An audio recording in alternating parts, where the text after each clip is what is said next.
Hello, welcome to another session of Learn with Veer Sagar. In this ongoing series of videos, I try and cover various management decisions, various problems, various issues that we come across in our working life, and how I was able to solve or not solve in my long working career. And I hope that based my experience, my mistakes, my learnings would be of use to a lot of you out there. Because as I keep saying, entrepreneurship is a very lonely journey. You really don't have too many people to hold on to. So, nothing like learning from experience and nothing like learning from other people's mistakes. It's the cheapest way to learn. I do not claim that what I did is the best or is the only way. A lot of times I have failed, and that I also have shown. All I'm showing is what I did, and if it worked for me, why it worked for me. And if you have a similar problem, this is one option you could try. Today I'm going to talk about standards. And when I talk about standards, I do not mean BIS standards or ISI, not that kind of standards. You see, a lot of companies have best practices to compare with. Cost per kg of output, cost per line of code, or whatever, or cost per rupee revenue. There are various industry yardsticks available. They're available for the big boys. For the small companies, SMEs and entrepreneurs, these are very difficult things to come by, and they're not like for like. It's not the ideal way of finding out whether you're doing well or not doing well. The other way is to look at growth year on year. What did you do last year? Against that, how have you done now? What did you do last month? Against that, how are you doing here? Now, this is a progressive thing, that's great. But it does not give you any idea of where you are going and your future.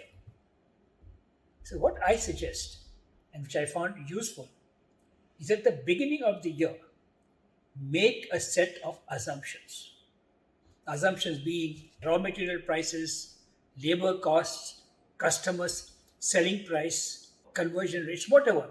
You make those assumptions. Based on those assumptions, you work out what is going to be your turnover and what is going to be your cost, and therefore what is going to be your margin or profit. Then you break it down month-wise in whatever way you like. I normally find it divided by 12 as a good way. A lot of people try and see number of working days in the month. But it all evens out because at the end of the year, it doesn't matter. It's 365 days. So I divide by 12 and I get a monthly target. Now, you compare yourself against that monthly target and see how are you faring. If you have done better, why have you done better? Go up and see your assumptions. Validate your assumptions against actuals. And are you doing better because some costs that you assumed at a particular level are much lower now? Or the revenue, the selling prices that you assumed are much higher now than what you had assumed? So what's it that has made you do better? And then how do you build on that?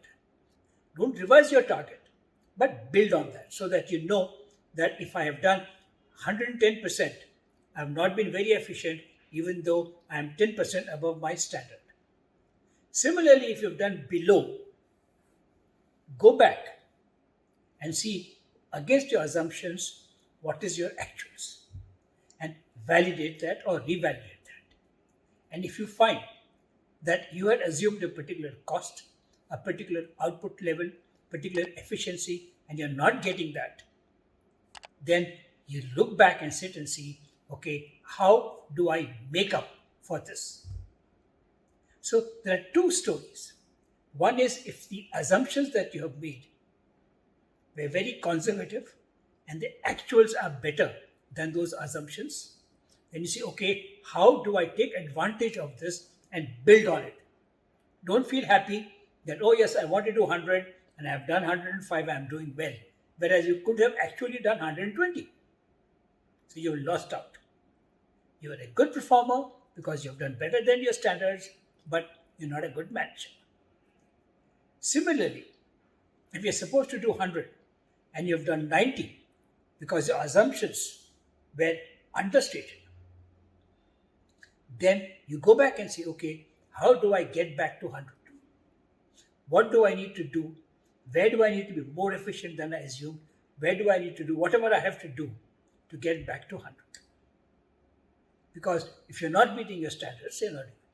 Now, these standards can then be broken down into activity, into material, into cost, whatever.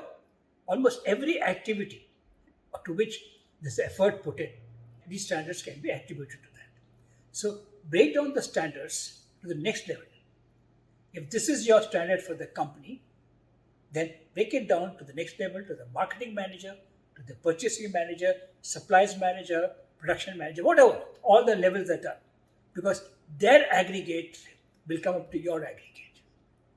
Then let them break it down to their direct levels so that every employee has a standard to which he or she will be judged at the end of the year. These are generally known as your key results area. So at the end of the year, when you are appraising an employee, or every quarter, every month, whenever you are appraising the employee knows that you are doing below what was expected of him or her, or doing better than what was expected of him or her. So the employee also knows where he or she stands and therefore needs to work harder. The company also knows where it stands and needs to work harder. So this way, you get one standard. Then next year, you say, okay, last year my standard was X. This year, my standard has to be better than that. So what will that be? So you start out with a assumed standard, assumed revenue, assumed whatever, and then start breaking that down into what kind of assumptions you should have. But please remember, once you make an assumption, the assumptions are not cast in stone. Your standards are. So keep revisiting your assumptions. Keep validating and revalidating your assumptions. And if your assumptions are not bearing out in relation to actuals, then rework out your strategy so that you can still meet your standards, still meet your target based on the actual happening in the base of assumptions. So in summary, one of the best ways of self-appraisal, of knowing where you are going, how you are performing, is to create standards for yourself, for each activity, for the company, for the department, for the section, for the individual, based on certain set of assumptions. Then validate or check the performance of that individual, of the company against these standards. And then see as you go along what course corrections you have to do so that you meet or better these standards. Friends, if you have actually liked this video, please subscribe, please like and spread to your friends. Share it with your friends. And please let me know what other subjects you would like me to cover, if you have comments, if any, what changes I should make. Till then, it's Veer Sagar saying goodbye and thank you very much.